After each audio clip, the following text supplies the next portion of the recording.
majority of the vaccines are administered intramuscularly. So that's what you need to remember, that almost all the vaccines are administered intramuscularly, and these are some exceptions.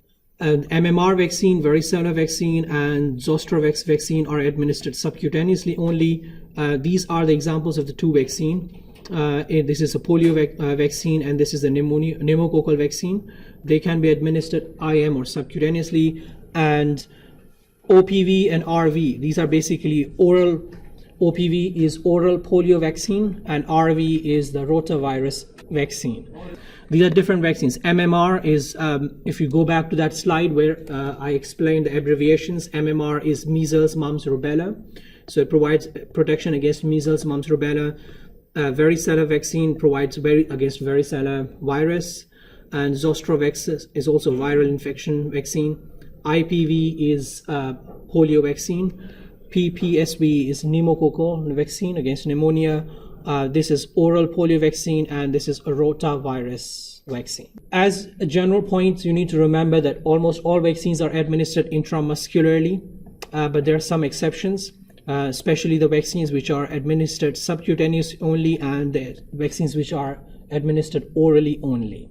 In exam and in SPLE also, you can get questions on this as well, that which of the following vaccine is administered subcutaneously, or which of the following vaccine is administered orally. Okay, so just remember that MMR, varicella, Zostavax are administered subcutaneously, whereas OPV is oral polio vaccine, and RV is rotavirus vaccine, they are administered orally. Okay, vaccine administration simultaneously. Now this is where your point comes, where can we give a live vaccine and an inactivated vaccine at the same time? Now this is important because if you have seen, or you will see on the slides, that the vaccine schedule. So when the child comes to the clinic, we give like sometimes 5-6 different vaccines at the same time, right? And then the child comes after next month or after 3 months, and then we give the other doses of 5-6 different vaccines at the same time.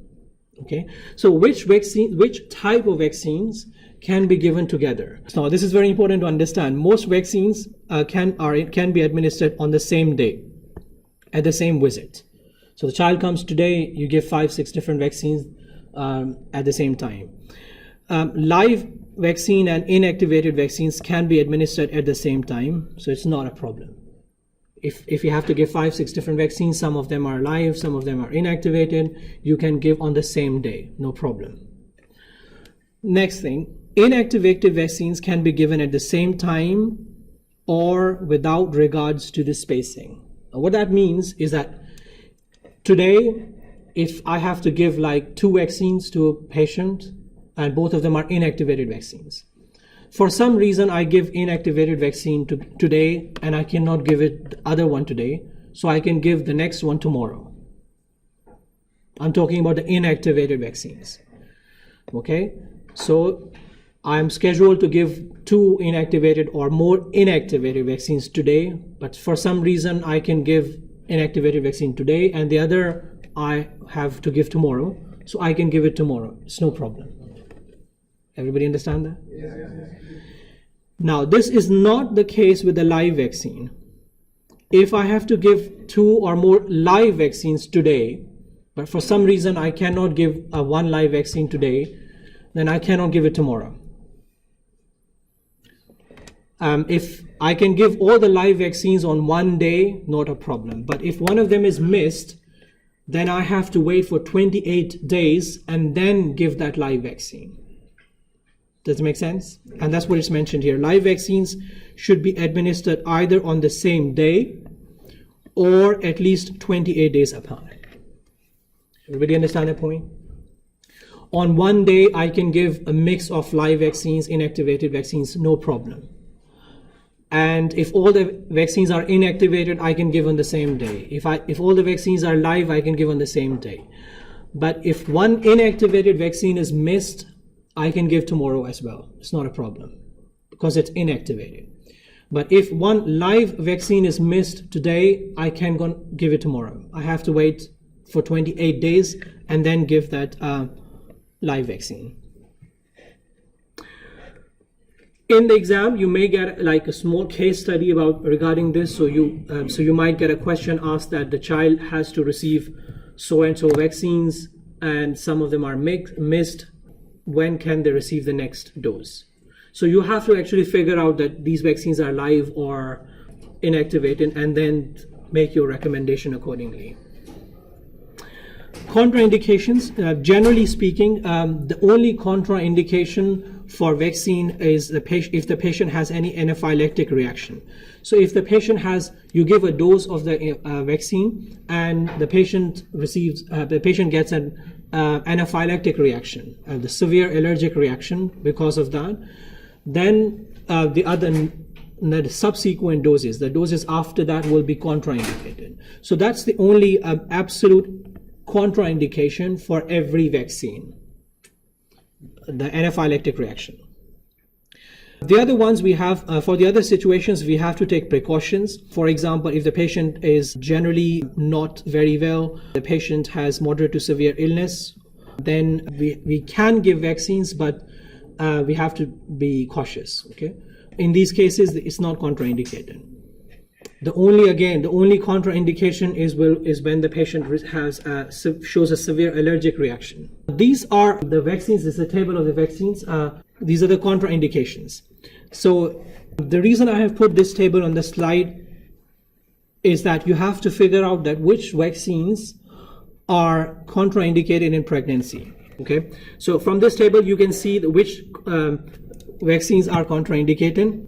So in the exam and also in SPLE, you can get a question that which of the following vaccine is contraindicated in pregnancy.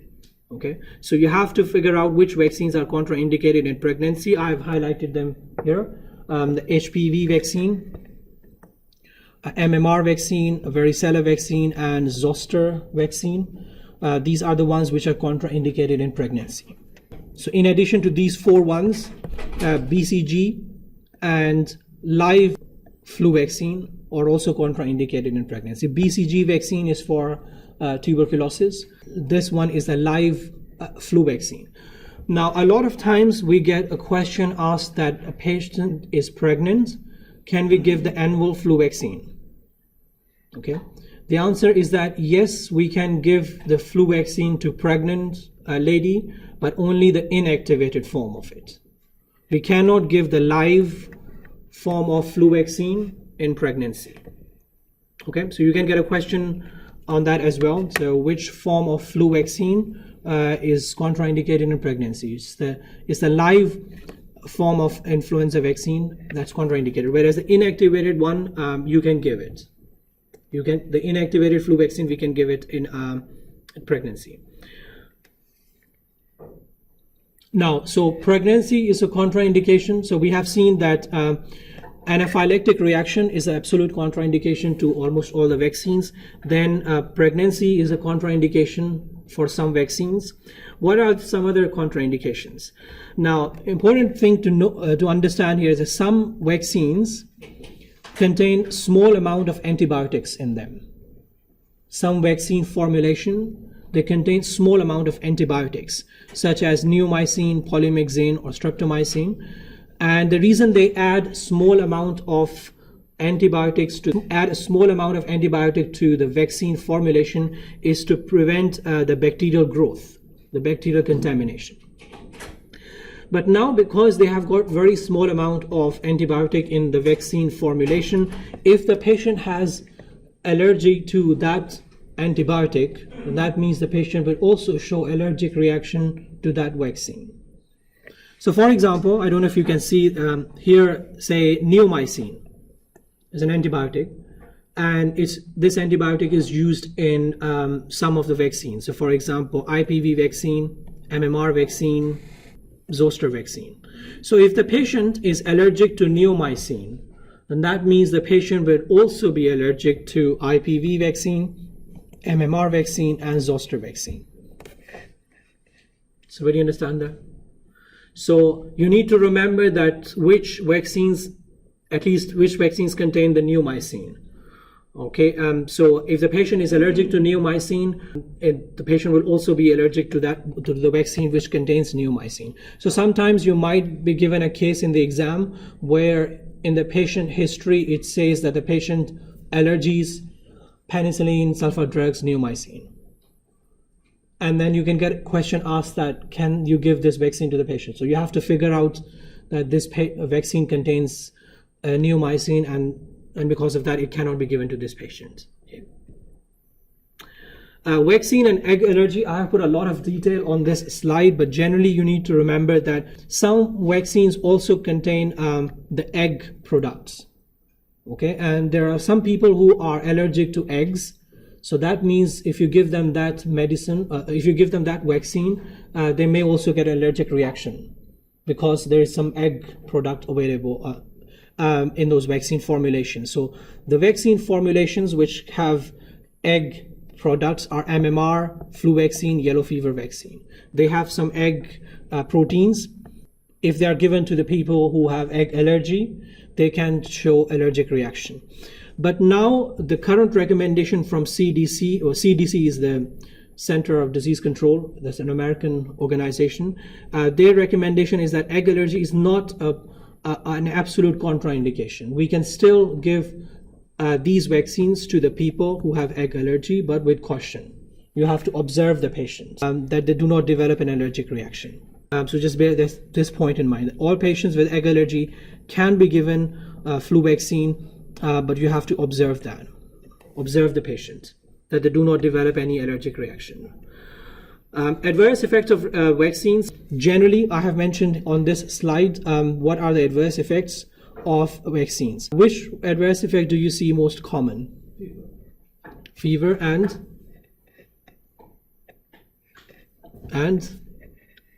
injection site reaction. That means the area will become very red or inflammation will develop. So that's a most common infection you can get from the vaccine. So injection site reaction, fever are the most common ones which you can get from the flu, from any vaccine.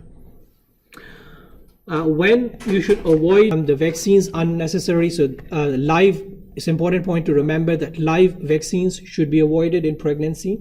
Remember that I said that even if you have to give a flu vaccine, we have to give the inactivated form of the flu vaccine. So generally, live vaccines are avoided in pregnancy.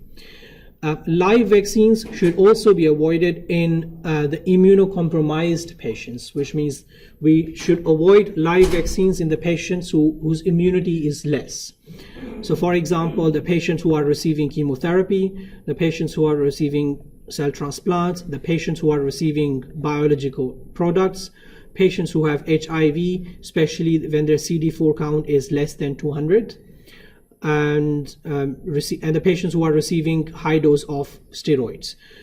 These are the conditions where the patients have low immunity, less immunity, and we should avoid live vaccines in them. Again, something very important to remember from the exam point of view, that you will be given any of these situations, and you have to figure out that in these situations you have to avoid a live vaccine. Okay, and the other thing which I've mentioned, anaphylactic reaction.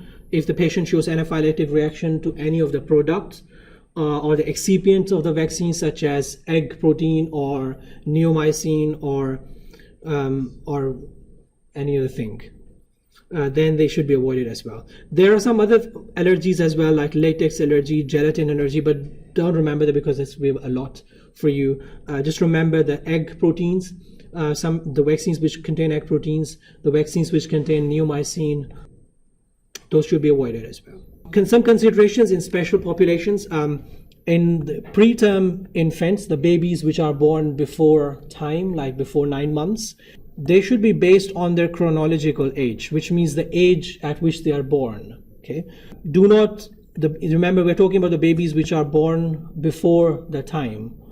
Okay, they should be given the usual dose, because sometimes people think because they are immature babies, so they should reduce the dose, but that's not correct. They should be given the full doses. Delay hepatitis B vaccine until the baby is above 2 kilograms or more than 30 days old. Remember, hepatitis B vaccine is one of the vaccines which is given at birth in Saudi Arabia. So if the baby is born immature, like before time, then we have to delay the hepatitis B vaccine. But generally, if the baby is born healthy or at the usual time, we give hepatitis B vaccine at birth. The other considerations very important to remember is, I've already mentioned the live vaccines should be administered. On one of the slides, I mentioned the situations in which live vaccines are avoided. One of the things which is mentioned in detail here is about the corticosteroid doses. If the patient was receiving very high dose of steroids for less than 14 days, then we can give the live vaccine. But if the patient was receiving high dose of steroid for more than 14 days, then live vaccines should be delayed for 1 month. Okay, important point to remember. The patient has received high dose steroids for less than 14 days. Now, question is, can we give the patient live vaccine? Remember, the patient receiving a steroid is one of the categories where the patient has less immunity. Okay, so if the patient has received high dose steroid for less than 14 days, can I give live vaccine to that patient? Yes. The other situation, the patient has received high dose steroid for more than 14 days. Can I give live vaccine? No, you have to wait for more than 1 month until you give a live vaccine. Remember, it's a live vaccine. If it's inactivated vaccine, you can give it anytime, even during the steroid therapy. You can give the inactivated vaccine. Vaccine storage, most of the vaccines are stored under refrigeration, which is 2 to 8 degrees centigrade. Yes, 2 to 8 degrees centigrade. There is one example of the vaccine which requires to be frozen, so that these vaccines are put under. These vaccines are stored in the fridge, not in the freezer. So majority of the vaccines, in fact, almost all of the vaccines, we put them in the fridge. They're stored in the fridge. Only one exception is a Zostavax vaccine, which is put in the freezer, which is stored in the freezer. On the next few slides, I will not go through into the details. These are just the figures that how the vaccines should be stored. But generally remember that almost all the vaccines are stored in the fridge, in the refrigerator, not in the freezer.